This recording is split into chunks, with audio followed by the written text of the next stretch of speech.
رمضان ہر سال جب یہ مہینہ آتا ہے نا تو اپنے ساتھ تبدیلی کی ایک بہت بڑی امید لے کر آتا ہے، ایک موقع کہ ہم اپنی بری عادتوں کو چھوڑ دیں، ایک بہتر انسان بن جائیں۔ ہم سب یہی سوچتے ہیں، یہی امید کرتے ہیں، لیکن سوال یہ ہے کہ کیا یہ واقعی ہو پاتا ہے؟ لیکن حقیقت تھوڑی مختلف ہوتی ہے نا؟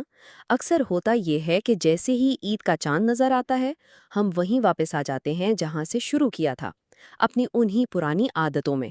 اتنی محنت، اتنی عبادت کے بعد بھی آخر یہ مستقل تبدیلی اتنی مشکل کیوں لگتی ہے؟ چلیں ذرا گہرائی میں جا کر اس مسئلے کو سمجھتے ہیں۔ یہی تو رمضان کا سب سے بڑا تضاد ہے۔ ایک طرف تو ہمارے وعدے ہوتے ہیں، ہماری امیدیں ہوتی ہیں، تبدیلی، ترقی، تقویٰ، ہم سب کچھ بدل دینا چاہتے ہیں، اور دوسری طرف ہماری حقیقت، وہی گھنٹوں کی سکرولنگ، وہی کاموں کو ٹالنا، وہی پرانے ڈھب۔ یہ ایک عجیب سی کشمکش ہے جس میں ہم سب پھنسے ہوتے ہیں۔ تو کیا سارا مسئلہ صرف ہماری ول پاور کا ہے؟ کیا ہم میں ہمت کی کمی ہے؟ شاید بات اتنی سادہ نہیں ہے۔ رمضان دراصل تبدیلی کے لیے ایک بالکل پرفیکٹ ماحول فراہم کرتا ہے۔ یہ سمجھیں کہ یہ ایک خدائی منصوبہ ہے، ایک ایسا ڈیزائن جو ہمیں بدلنے میں مدد دینے کے لیے ہی بنایا گیا ہے۔ آئیے دیکھتے ہیں کہ یہ مہینہ کام کیسے کرتا ہے۔ ذرا سوچئے تو، رمضان آتے ہی ہماری زندگی میں کیا کچھ نہیں بدل جاتا۔ ہمارا کھانے پینے، سونے جاگنے کا پورا روٹین الٹ جاتا ہے۔ ایک دم سے ایک کمیونٹی کا احساس پیدا ہوتا ہے، سب ایک ساتھ روزے رکھ رہے ہوتے ہیں، ایک دوسرے کا خیال رکھتے ہیں، ہماری روحانی سینس بیدار ہو جاتی ہے، اور ہمیں اپنے آپ پر غور کرنے کے لیے، سوچنے کے لیے زیادہ وقت ملتا ہے۔ یہ ساری چیزیں مل کر ایک ایسا زبردست ماحول بنا دیتی ہیں جہاں تبدیلی لانا بہت آسان ہو جاتا ہے۔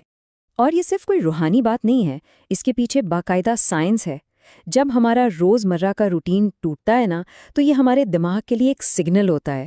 یہ ایک ونڈو آف اپرچونٹی، یعنی ایک موقع کی کھڑکی کھول دیتا ہے جس میں ہمارا دماغ پرانی پکی ہو چکی عادتوں کے راستوں کو چھوڑ کر نئے راستے بنانے کے لیے تیار ہو جاتا ہے۔ بالکل، یہ عادتوں کو ری وائر کرنے کا بہترین وقت ہے۔ اور پھر اس سائنسی وجہ کے ساتھ ساتھ ایک بہت بڑی روحانی مدد بھی ہمارے ساتھ ہوتی ہے۔ جیسا کہ نبی کریم صلی اللہ علیہ وسلم نے فرمایا کہ جب رمضان آتا ہے تو جنت کے دروازے کھل جاتے ہیں، جہنم کے بند ہو جاتے ہیں، اور شیاطین کو جکڑ دیا جاتا ہے۔ مطلب برائی کی طرف لے جانے والی سب سے بڑی طاقت کو قابو کر لیا جاتا ہے۔ اس سے بڑا موقع تبدیلی کے لیے اور کیا ہو سکتا ہے؟ ٹھیک ہے، تو موقع بھی ہے اور ماحول بھی، لیکن سوال یہ ہے کہ اس طاقت کو، اس موقع کو استعمال کیسے کیا جائے؟ ہوا میں باتیں کرنے سے تو تبدیلی نہیں آئے گی، اس کے لیے ہمیں ایک منظم منصوبے، ایک فریم ورک کی ضرورت ہے۔ تو چلیں ایک 5 مرحلوں پر مشتمل پلان دیکھتے ہیں جو اس سفر میں ہماری رہنمائی کرے گا۔ اچھا، کسی بھی عادت کو بدلنے سے پہلے یہ سمجھنا بہت ضروری ہے کہ عادت آخر بنتی کیسے ہے۔ ماہرین کہتے ہیں کہ ہر عادت ایک ہیبٹ لوپ یا عادت کے چکر پر چلتی ہے۔ اس کے 3 حصے ہیں۔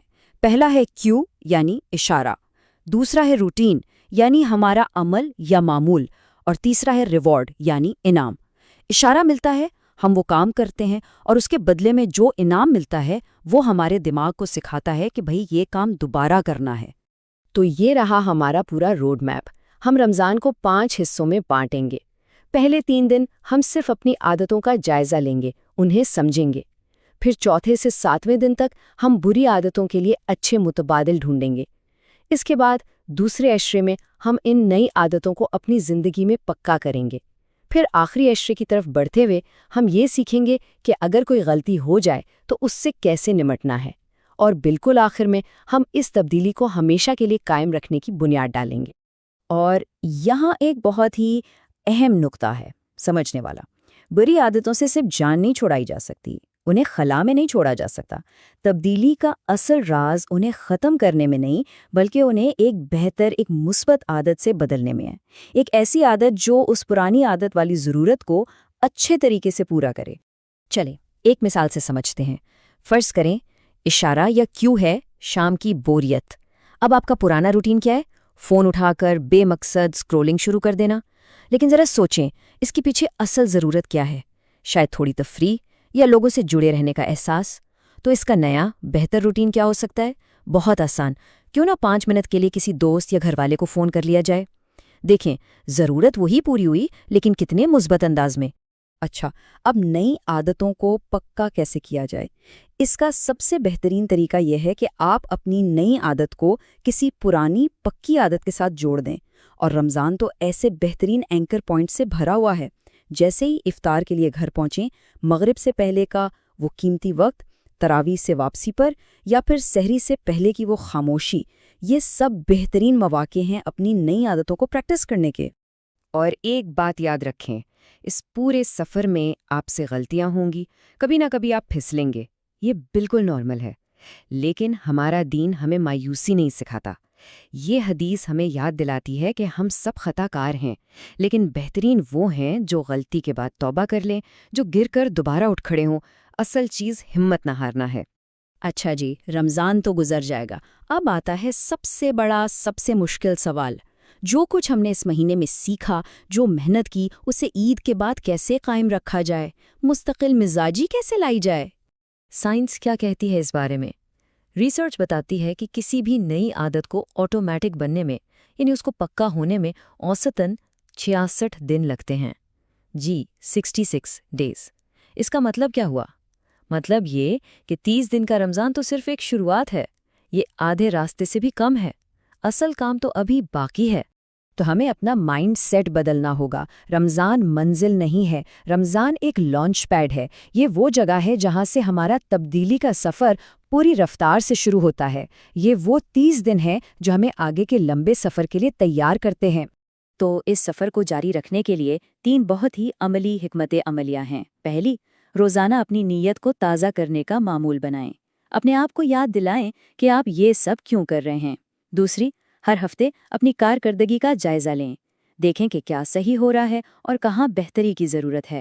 اور تیسری، اور شاید سب سے اہم، کسی کو اپنا اکاؤنٹیبلٹی پارٹنر بنائیں، کوئی دوست، کوئی گھر والا جسے آپ اپنی پروگریس بتا سکیں۔ تو آخر میں ایک سوال، اس ساری جد و جہد کا، اس پورے پلان کا حتمی مقصد کیا ہے؟ کیا یہ صرف کچھ بری عادتوں کو اچھی عادتوں سے بدل دینا ہے؟ نہیں، بات اس سے کہیں گہری، کہیں بڑی ہے۔ اس کا اصل مقصد اللہ کا قرب حاصل کرنا ہے۔ قرآن کی یہ خوبصورت آیت ہمیں یہی تو یقین دلاتی ہے کہ جو لوگ ہماری راہ میں کوشش کرتے ہیں، ہم انہیں ضرور اپنے راستے دکھاتے ہیں۔